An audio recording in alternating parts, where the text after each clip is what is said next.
Hola, buenas noches. ¿Qué tal? ¿Cómo estás, Andrés? Bárbaro, muy bien. Bueno, ya está con nosotros Nelson Castro, que ha publicado un libro apasionante. Está aquí, este es el título, Secreto de Estado, la verdad sobre la salud de la presidente Cristina Fernández de Kirchner.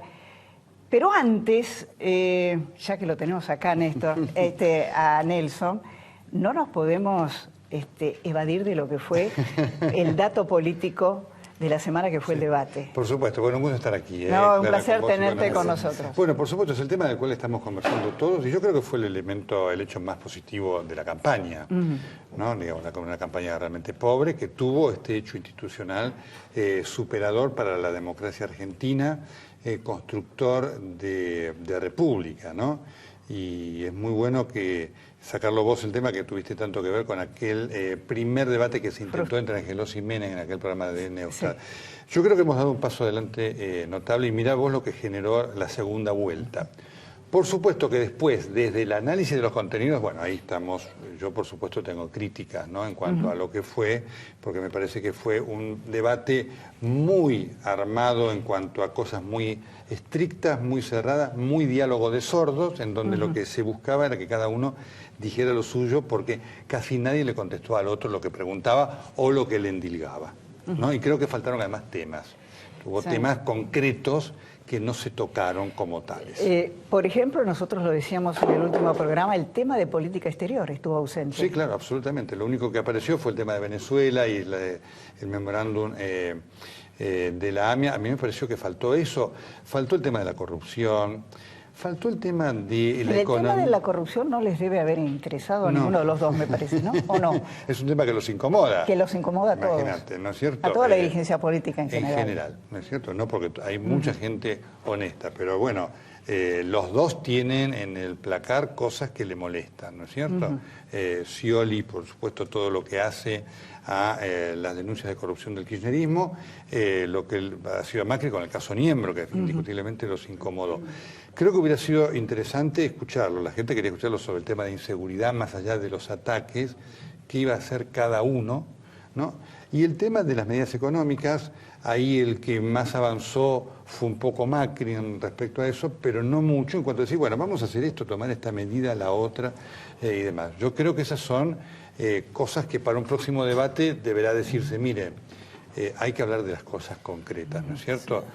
Y con posibilidad inclusive, que es lo que ocurre en los debates americanos y europeos, el que pregunta, cuando el que contesta no le contesta, lo interrumpe, le dice, no, mira, no me estás contestando lo que te pregunté, porque cada uno preguntaba una cosa y el otro contestaba lo que quería. Sí, seguían su libreto. Sí. Y además debe significar algo también cuando en la calle se acuerdan nos acordamos las chicanas políticas, sí, no de claro, los contenidos. Claro, efectivamente. Yo creo que eso hay que tenerlo en cuenta. El interés que demostró la gente tuvo más rating que la final de Argentina-Alemania. Demuestra eso que es positivo. Muy positivo. Demuestra que a la gente cuando llega el momento de decidir, la política le interesa, ¿no es cierto? Sobre todo con cosas concretas. Lo que yo escuchaba era esto, hubiera esperado tal cosa de todos, tanto del votante de Scioli que dijo, ¿por qué no dijo que va a hacer esto como elemento de apoyo, como el votante de Macri que dijo lo mismo, o como el independiente que dijo, yo no escuché lo que estaba esperando en relación a mi tema concreto de expectativa para decidir mi voto o para ver qué van a hacer? Nelson, acá vamos a unir dos cosas, el tema de la ausencia de la política exterior en el debate y también tu libro.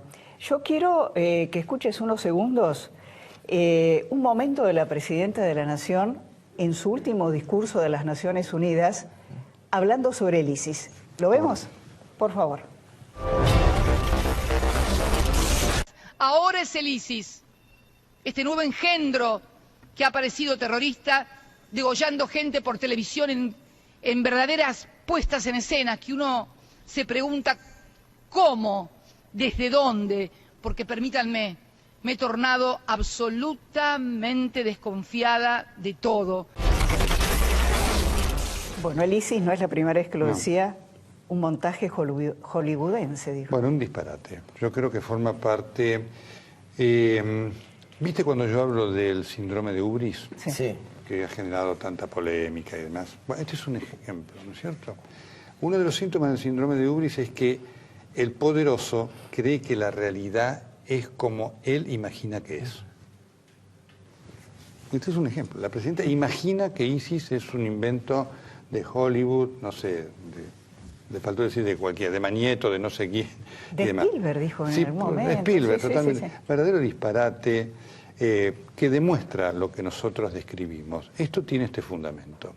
Por eso y está muy bueno que saques estos casos concretos, porque lo que nosotros hacemos en el libro es correlacionar, como vos lo leíste, el libro es rigurosamente informativo, no es, en mi opinión, de nada, es de información, y hay una correlación entre las cosas que describen los médicos que durante esta presidencia alternativamente trataron a Cristina Fernández de Kirchner y el correlato político.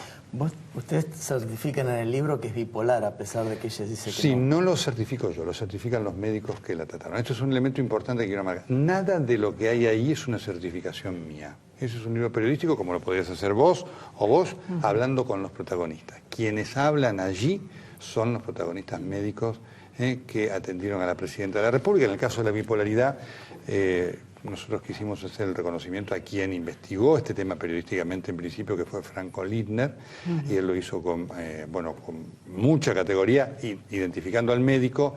Él había preservado el nombre del médico para no perjudicarlo porque el médico lo reconoció accidentalmente. Él nunca lo reveló, nosotros trabajamos para averiguarlo quién era, y una vez que lo averiguamos, Franco lo confirmó, pero no solamente que lo averiguamos, ese médico falleció, sino que hablamos con un colaborador de él que corroboró plenamente lo que... ¿Y en esta bipolaridad, Cristina Fernández tiende a la exaltación o a la depresión? En general tiende a la depresión, con algunos casos de exaltación. Ahora es un caso notable porque el de la bipolaridad es el tema que más espectacularmente ha impactado sobre la opinión pública. La gente dice, bueno, ¿será bipolar? Los problemas de la conducta de Cristina más graves son otros, que tienen que ver fundamentalmente con tres aspectos, dichos por sus médicos. Insisto, todo esto es información médica como está allí escrita, ¿no? El narcisismo, el efecto del estrés y una atrofia frontal bilateral que la presidenta tiene. El lóbulo frontal es el lóbulo del cerebro que se encarga de las conductas y las emociones. Y tiene que ver con los fenómenos de la inhibición social. Cuando el lóbulo frontal nos permite a nosotros, en un determinado contexto, hacer cosas. Es decir, que yo venga acá vestido de tal manera y diga tal cosa. Cuando el lóbulo frontal está afectado, lo que se ve es una desinhibición, una conducta descontextualizada, explosiva, desenfrenada, con algo que se llama moria, que es un humor insulso y de mal gusto. Y creo que en las cadenas nacionales de la Presidenta nosotros hemos tenido oportunidad de ver varias de estas cosas que las han sufrido muchas veces sus colaboradores. Nelson, vos acá incluso reconoces en tu libro que este tipo de investigación te ha merecido muchísimas críticas, sí, incluso sí. de otros colegas tuyos, sí, ¿no? Yo lo sé porque... ¿Cómo lo asumís? Mira, el prólogo lo explica. Primero porque además yo acepto que este es un tema polémico, así que lo que además quiere sacar el tema, ¿sabes qué es, Clara? El tema de lo que es la salud de un presidente, de acá en adelante. Y esto está explicado en el prólogo. Es un libro, siempre a veces el prólogo uno lo lee nunca. Digo, sí. Yo les recomiendo que lo lean el prólogo porque van a encontrar la explicación de esto en casos, porque estas cosas, el libro como es rigurosamente periodístico, la fundamentación está a partir de casos. Y yo menciono dos casos y agrego un tercero. Los dos casos que menciono, uno es el de Churchill. Sí. Cuando Churchill murió, su médico, Lord Moran, escribió un libro sobre lo que había sido la salud de Churchill. Esto generó un impacto enorme en Inglaterra, la gente se enojó en principio por el concepto, hasta que lo leyó. Se enojó porque él había develado esos secretos. Cuando lo leyó, lo empezó a criticar por no haberlo develado. Dijo, ¿cómo usted permitió que un hombre con este nivel de enfermedad gobernara Inglaterra? Lo mismo pasó con el doctor Gubler, que fue el médico de Mitterrand. Él escribió un gran libro, El Gran Secreto. Caso muy famoso en Francia. Sí. En donde él hablaba de la incapacidad de Mitterrand para gobernar. Lo escribió, la familia se enojó, él hizo un juicio, en París lo perdió. Él apeló a la Corte de Justicia Europea y la Corte de Justicia de la Comunidad Europea le dio la razón diciendo que en el caso de un presidente de Estado el interés público está por sobre el secreto médico. Y agrego yo un caso más. El caso del general Perón. Perón no estaba en condiciones de ser presidente. Los dos médicos de Perón, el doctor Tayana y el doctor Cosio, elevaron en agosto del 73 un dictamen al Consejo Superior del Justicialismo diciendo: si Perón accede a la presidencia se muere en un año. Sépanlo. Perón no puede ser presidente. Y sobre esto inclusive hubo una conversación con el cuidado y el temor que tuvo de Tayana y Cosio. Por supuesto, Perón fue presidente. Se murió al año. Cómo cambió la historia, ¿no? Debió haber la población, tenía el derecho a la población de conocer por lo menos cómo estaba el general Perón, que iba a ser su presidente, de saber el riesgo que tenía. La dirigencia política, inclusive de su partido, tenía el derecho a saberlo para decirlo: bueno, mira, ante esta eventualidad, veamos qué hacemos. ¿Tendrá que tener otro vicepresidente que asume otros roles? ¿Qué quiero marcar con esto? Cuando voy a los casos es indiscutible, se acaba la discusión sobre que el tema de la salud de un presidente es una cuestión de Estado que supera largamente el secreto médico. Y si, por ejemplo, en el caso de Cristina Fernández de Kirchner u otros que has nombrado, si no tuviesen estas patologías, ¿gobernarían distinto? ¿Tomarían determinaciones distintas? ¿Cómo afecta? Mira, hay un dato muy interesante para que vos veas y para que lo marca también en los hechos, ¿no? Porque las conductas de Cristina Fernández de Kirchner han sido conductas inclusive ilógicas. Una mujer con pleno poder, con una excesiva tendencia al yoísmo, a no pactar con nadie, a no escuchar a otros y demás, le generó perjuicios a ella y también al país, ¿no? Con un adecuado tratamiento, seguramente ella hubiera podido tener una mejor relación con todos. Y hay un hecho que lo demuestra. Cuando ella se operó del hematoma subdural, ustedes saben que a las personas que se operan de un hematoma subdural se le da, después de la operación, medicación anticonvulsivante, antiepiléptica, para evitar posibles convulsiones por una irritación sobre la corteza cerebral. El doctor Manes la medicó a la presidenta, y la medicó muy bien, porque le dio un medicamento que se llama ácido valproico, que es útil para evitar las convulsiones y también para la bipolaridad. Y es muy interesante hacer el seguimiento de las conductas de Cristina Fernández de Kirchner durante el tiempo que tomó el medicamento. Fue una mujer más tranquila, en la tribuna menos explosiva, más condescendiente con el otro. Hasta que un día, como el ácido valproico produce aumento de peso, se enojó por este efecto colateral y dijo: no la tomo más la pastilla.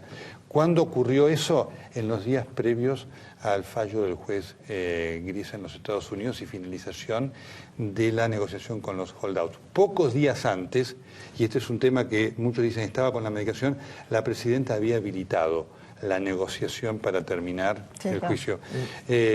Cuando decidió no estar más con, o no seguir adelante con la negociación, ya en ese momento la medicación no lo tomaba más. Entonces estuvo, en la mayoría de los dos periodos que nos gobernó, maltratada por sus médicos. Sí, lamentablemente la presidenta se enoja, por supuesto, cuando informamos de estas cosas, y yo la entiendo. ¿Qué va a hacer, no? Realmente.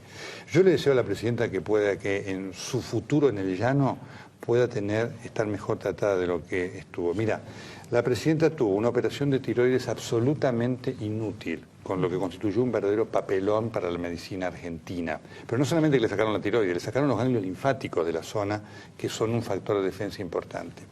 Cuando tuvo el hematoma subdural, contra la voluntad de los médicos, vos tenés un hematoma subdural que te lo diagnostica un médico ahora, yo te lo diagnostico ahora, y por supuesto te digo: Clara, te quedás internada acá 24, 48 horas.